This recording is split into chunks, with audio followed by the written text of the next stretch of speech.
Welcome to Sikbaggers YouTube channel. I'm Steve. Today I'm going to be showing you how to add some chrome to the back of your Softail. So stay tuned.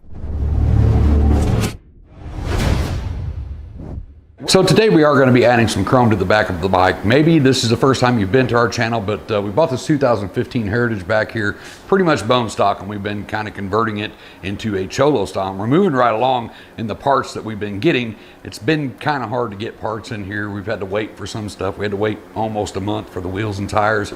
That video came out last week. So pretty much everything that we've done so far, we've done an install video on it. So today's going to be another one of those videos. We just have a couple of Kuryakyn covers. We're going to do 2 sets on the back of this bike. If you want to chrome out the whole rear end back there, now that we have the wheels and tires put on, we can go ahead and add this stuff. It didn't make any sense to go ahead and add all this chrome stuff to the back of the bike and then have to take it all back off to swap out the wheels and tires. Once we get done with the rear, we're going to move back up to the front of the bike. We're going to be doing the chrome lowers, ape hangers, new cables, all that good stuff. So stay tuned for those videos. Depending on when you're watching this, they may already be done. So make sure to check out our YouTube channel for the Softail build series on there, and you can go step by step from start to finish on this bike. So this pretty much fits the 08 and up Softail. It goes through the whole thing, but make sure that you check your bike to make sure it falls under this list. But if you're wanting to put these on, this is 7815. That's the swing arm covers, and then the 7773, that'll be the rear boomerang covers. It's going to be right here behind your rear passenger foot peg. So we're going to do the boomerang covers first. Very easy. You're going to have one large one. This one goes on the left side here. You're going to have one short one like this that goes on the right side. You're going to have a couple of axle nut covers with set screws in the bottom, a little pack of set screws. Those set screws are 3/32. You will have a couple of alcohol pads, but I highly suggest that you just get a bottle of rubbing alcohol and a towel, and we'll go over all that here in just a second. The first thing we want to do is go ahead and pre-fit the left side. We're going to put it up here, see exactly where it goes. Now the inside of this, as you can see, is covered in 3M tape here, so we have to make sure that this area is really clean. And if you guys have these saddlebag brackets on here too, you can do this with the saddlebag brackets. The only thing that's different is your saddlebag bracket comes off right here off the back of your rear foot peg, comes back here where the saddlebag comes down and attaches. You can still do it, you just have to remove your foot peg, and your foot peg and your saddlebag bracket go on top of the chrome. So you're going to want to pull this first, take it off, put your chrome on, and then put this stuff back on. We have ours removed, so it makes it pretty easy. First thing I'm going to do is grab some degreaser and one of my just detail brushes, and I'm going to get in here, and everywhere that 3M tape is going to stick, I'm going to clean that up really good.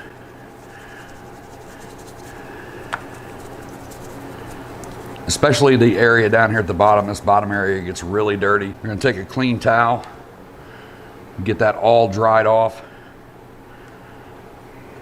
Now from here we're going to clean it with the alcohol, and you can use the little alcohol pads that come with it, but they're generally not that great. You know, rubbing alcohol from Walmart's really cheap, so just get you another clean towel. You're rubbing alcohol everywhere that the 3M tape is going to stick. Your degreaser can leave a film on the metal, and it's not going to stick that great. So we're going to take the rubbing alcohol and make sure that we get it completely off, completely clean as we can get it. Now on the back side of this, we've got that huge chunk of 3M tape. We're going to take our thumbnail the best that we can. We're going to scratch up underneath that paper, leaving the paper on. We're going to scratch up that 3M, kind of activate that glue in there a little bit. From there, we're going to peel, being very careful that you don't touch the 3M tape. We're going to go in and apply the cover.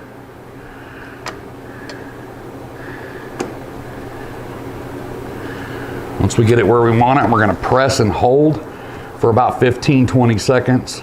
We're going to press down the full length, making sure that it's set all the way on, pressing and making sure that it's touching everywhere that it's supposed to touch. What I don't like about Kuryakyn parts is their hardware, and generally their overuse of blue Loctite. If I get this up into camera, they preload their bolts with blue Loctite. Now, with that being preloaded, that means that's dry.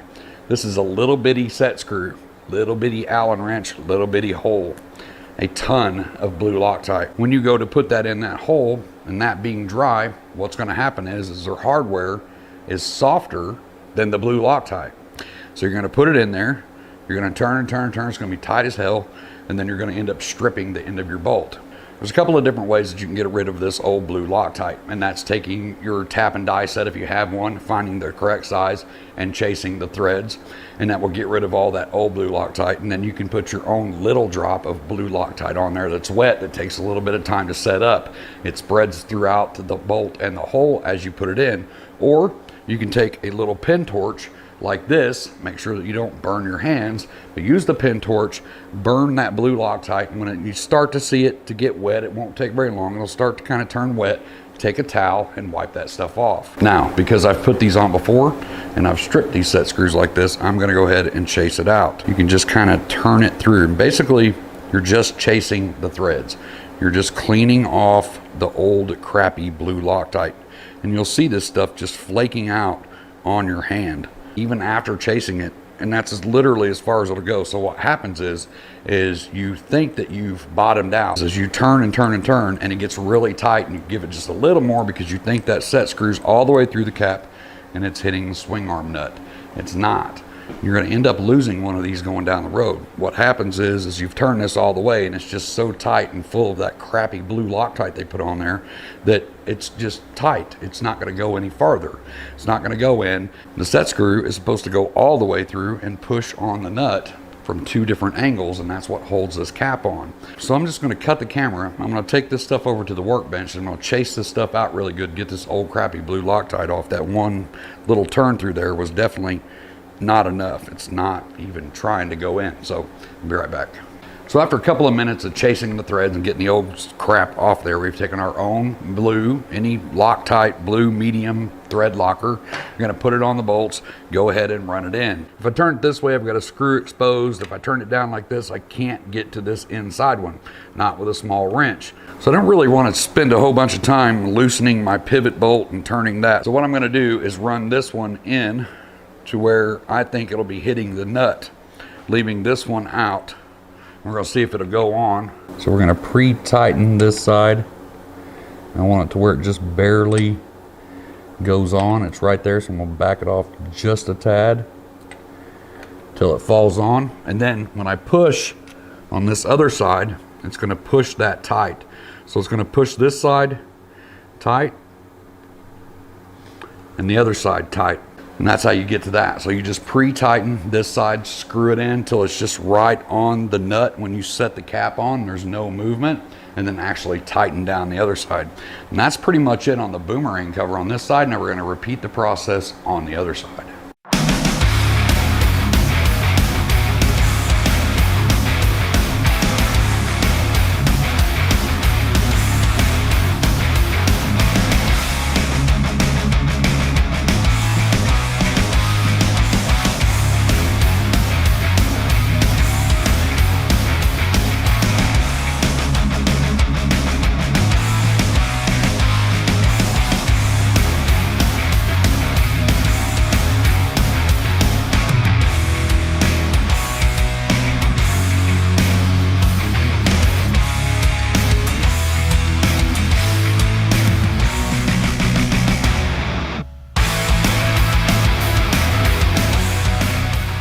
So that's the boomerang covers. Pretty easy, pretty straightforward. But now we're going to jump ahead to the actual frame covers. And as you may notice, the bike probably looks a little bit different than what it did a while ago when I was installing the boomerang covers. That's because we're halfway through another video, and I took this video in to edit it and realized that my microphone was not turned on. I have the entire install done with no microphone, so I had to come back out here in the middle of this video and take all this stuff off for you again and re-put it back on a bike. And it's funny because we just talked about this the other day on the Baggers and Brews live that we did a couple of weeks ago. It's just part of the joys of shooting videos, just realizing after you got everything done that your microphone wasn't turned on, and I really cannot stand doing voiceovers. So I came out here last night and I pulled all of this stuff back off, which really isn't that big of a deal, so I can re-put it back on for you with the actual microphone turned on so you can hear me talking. Now you're going to have two of these axle nut covers, and they look exactly the same until you flip them over on the back side. In the hardware package, you're going to have this little plate right here. This is where the back of the frame, right here on the back of the frame, this is going to slide in between this plate and this. You just want to put these bolts in, put a couple of threads on them, and then on the front side, you've got this little rounded one. This goes over the actual frame. See, it's kind of rounded to hug the frame. So on the right-hand side of the bike, it'll be this same thing, but it'll be flipped over this way, and this part will be up here. So it's very easy to figure out. You're gonna get 4 of these covers, and they're very distinct.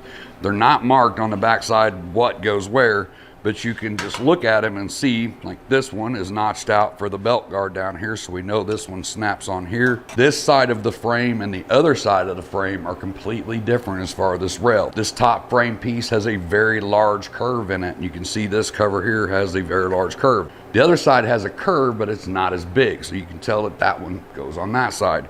On the inside, you're gonna have some little sticky tape, little foam that goes here. You're going to scratch that 3M tape off.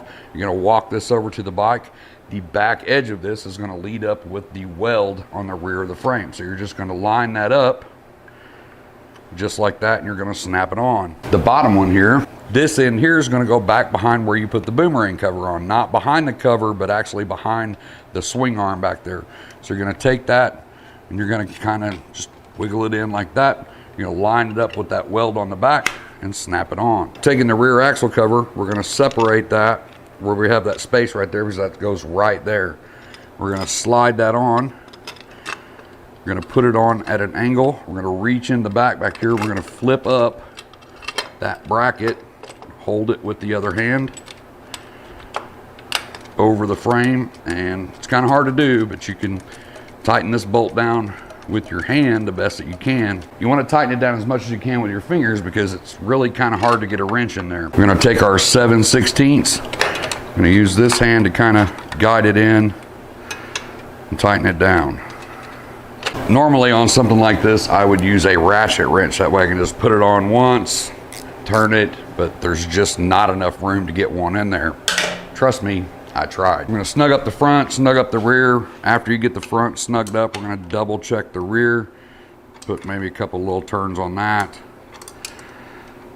And that's pretty much it on that. Pretty straightforward, just a couple of bolts. We're gonna do the exact same thing to the other side. I would highly suggest before you put all this on, just like we did the boomerang cover, and go ahead and clean the frame and all that stuff off.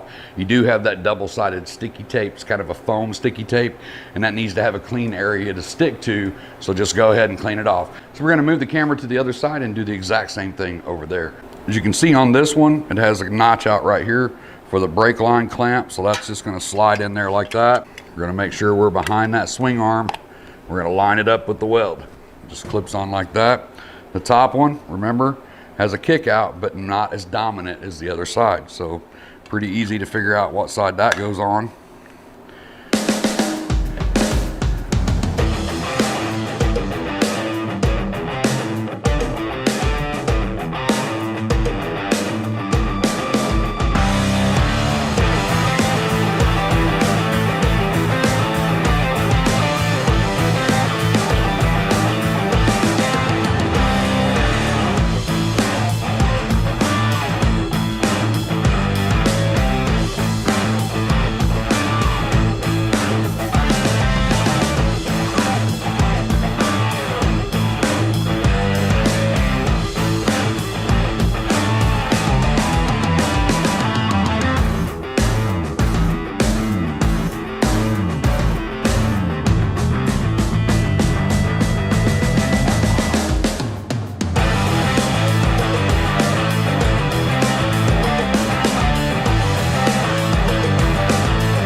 So that's pretty much it on the install. Like I said in the beginning of the video, it's pretty easy to do. Just a couple of wrenches, you can put this stuff on, and it covers up a lot of the black in the back. And the only other thing on this whole entire rear setup, as far as chroming it out, that I really didn't care for is the angles that these are cut on both sides. Now the upper swing arm covers, this side over here on the left has a really big hook on it, and the right side's not so hooked. So the covers only go one way. You can't mix and match those. But if you come up here and look at it, the angle is actually cut a little bit backwards from the angle of the weld on the frame. So it leaves you with some black showing right here. And if you go to the other side of the bike, it's the same over there. So it's kind of weird how they cut the angle opposite of the weld. If it had been angled this way with the weld, it would have covered up a lot more of that black. I do suggest after you get everything installed to go ahead and hit all of that new chrome with a light coat of wax. Let that dry, get that buffed off, polished off. It's going to help protect that chrome a little better than just the full chrome being exposed to the road dirt, grime, sun, everything that hits that back area. It's right by the back wheel, so you're going to catch a lot of stuff back there. So go ahead and wax that up, and that'll last you a lot longer. That's going to wrap up this video, but if you have any questions on this install or any of the parts that we put on today, leave it in the comments section down below and I'll help you the best that I can. So that's it for today. I'm going to go in and get myself cleaned up. I hope to see you in the next video, but until then, as always, be safe and keep your knees in the breeze. Thanks for checking out the video. Don't forget to hit that like and that subscribe popping up over here. And don't forget to check out the rest of the channel because we have a ton of bagger related and Softail videos on our channel. And to get you started, maybe you can check out this one or this one. Not really going to say anything else. You can just click one of those and take you over to another video.